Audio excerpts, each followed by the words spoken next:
Assalamualaikum warahmatullahi wabarakatuh. Selamat pagi anak-anak sekalian. Semoga pada pagi hari ini kita semua dalam keadaan sehat walafiat. Amin Allahumma amin. Sebelum kita memulai pembelajaran, marilah kita sama-sama mengucap basmalah terlebih dahulu. Bismillahirrahmanirrahim.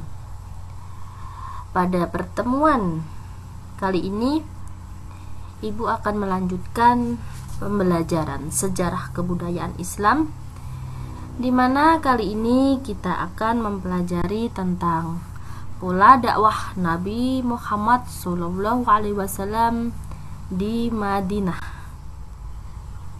Setelah kemarin kita membahas tentang hijrah Nabi Muhammad ke Madinah, sekarang ada langkah dakwah yang dilakukan Nabi Muhammad dalam membangun kehidupan masyarakat Madinah. Perlu diketahui anak-anak ya, setelah Nabi Muhammad tinggal beberapa saat di Madinah, Nabi bersama para sahabat dan para penduduk melakukan berbagai hal untuk memajukan masyarakat muslim di Madinah. Di sini ada 9 langkah dakwah ya yang dilakukan oleh Nabi Muhammad. Yang pertama yaitu mempererat persaudaraan kaum muhajirin dengan kaum ansor, di mana kaum muhajirin merupakan kaum pendatang, sedangkan kaum ansor merupakan kaum penolong. Cara ini dilakukan Nabi untuk mengukuhkan persatuan umat Islam di Madinah, dan persaudaraan ini didasarkan atas persaudaraan seagama, bukan atas dasar kesukuan. Sebagai contoh, Nabi Muhammad ini mempersaudarakan Hamzah bin Abdul Muthalib dengan Zaid yang merupakan bekas budaknya. Ada pula mempersaudarakan Abu Bakar dengan Harits bin Zaid. Langkah dakwah yang kedua yaitu lakukan upaya perbaikan akhlak pengikutnya, di mana saat itu para sahabat masih banyak yang mewarisi mental jahiliyah. Sebagai upaya untuk melakukan proses transformasi sosial di tengah komunitas masyarakat Madinah, beliau menekankan bahwa setiap sahabatnya untuk berlaku sopan terhadap siapa saja, saling menghormati, bekerja keras untuk mencukupi kebutuhannya dan bukan dengan meminta-minta, serta harusan membantu tetangga yang membutuhkan tanpa memandang agama dan suku. Langkah ketiga yaitu membuat kesepakatan damai antara muslimin dan kaum Yahudi, di mana di sini perjanjian damai ini dilakukan untuk menciptakan rasa damai bagi masyarakat Madinah ya, baik yang muslim maupun yang non muslim. Dari sini maka Nabi membuat peraturan yang disebut dengan Piagam Madinah. Piagam Madinah ini ada 3 isinya, yang mana yang mencakup yang pertama, kaum muslim dan Yahudi akan hidup berdampingan dan bebas menjalankan agamanya masing-masing. Yang kedua, apabila salah satu pihak diperangi musuh, maka yang lain wajib membantu. Dan yang ketiga, apabila terjadi perselisihan antara keduanya, maksudnya ini antara kaum muslim dengan kaum Yahudi, penyelesaian diserahkan kepada Nabi Muhammad selaku pemimpin tertinggi di Madinah. Nah, itu tadi isi dari Piagam Madinah. Langkah dakwah yang keempat yaitu adanya perjanjian bantu membantu.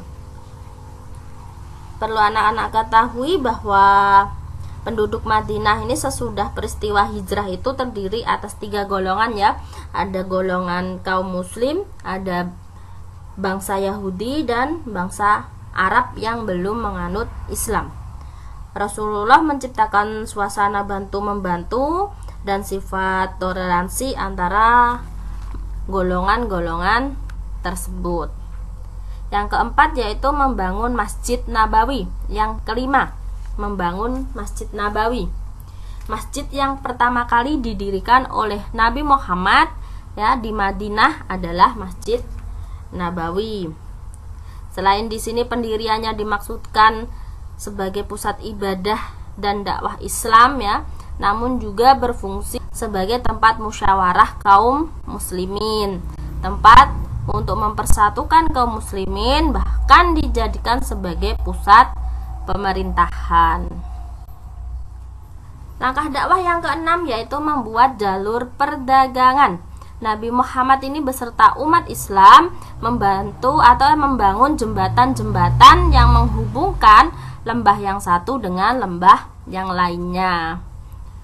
Langkah dakwah yang ketujuh yaitu meletakkan dasar-dasar pemerintahan, ekonomi, dan kemasyarakatan. Dengan terbentuknya masyarakat baru Islam, maka di sini Nabi Muhammad ya untuk memerangi musuh-musuhnya membentuk pasukan tentara. Selain itu juga Nabi meletakkan dasar-dasar untuk mengembangkan masyarakat Madinah, antara lain itu di bidang pemerintahan diterapkan prinsip musyawarah atau demokrasi, yaitu dalam memutuskan masalah harus bermusyawarah terlebih dahulu. Itu dalam bidang pemerintahan. Terus ada dalam bidang ekonomi dan perdagangan, di mana di sini diterapkan atas asas koperasi, yaitu tiap-tiap muslim harus saling membantu. Sedangkan untuk mengembangkan ekonomi, Nabi mendirikan Baitul Mal sebagai lembaga pembendaharaan negara. Dan dalam kehidupan bermasyarakat diterapkan pula yang namanya yaitu asas keadilan. Harus saling tolong-menolong, menghargai persamaan hak dan kewajiban sesama muslim, dan tidak perbedaan pangkat, harta, dan keturunan. Harus mengasihi dan memelihara anak yatim dan menyantuni janda-janda. Langkah yang ke-8 yaitu memerintahkan mengeluarkan zakat. Pada tahun kedua Hijriah ya, Allah Subhanahu wa ta'ala ini mewajibkan kaum muslimin ya menunaikan zakat fitrah pada setiap bulan Ramadan. Besar zakat ini adalah 1 sak kurma, tepung, keju ya atau kismis, dan setengah sak gandum ya.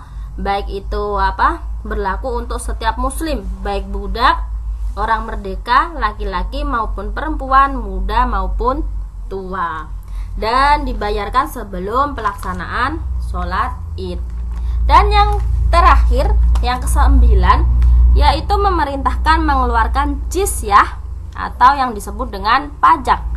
Pada masa pemerintahannya Rasulullah ini menerapkan jizyah atau pajak ya yang dibebankan kepada orang-orang non muslim, khususnya ahli kitab, sebagai jaminan perlindungan jiwa, harta milik, atau kebebasan menjalankan ibadah, serta pengecualian dari wajib militer.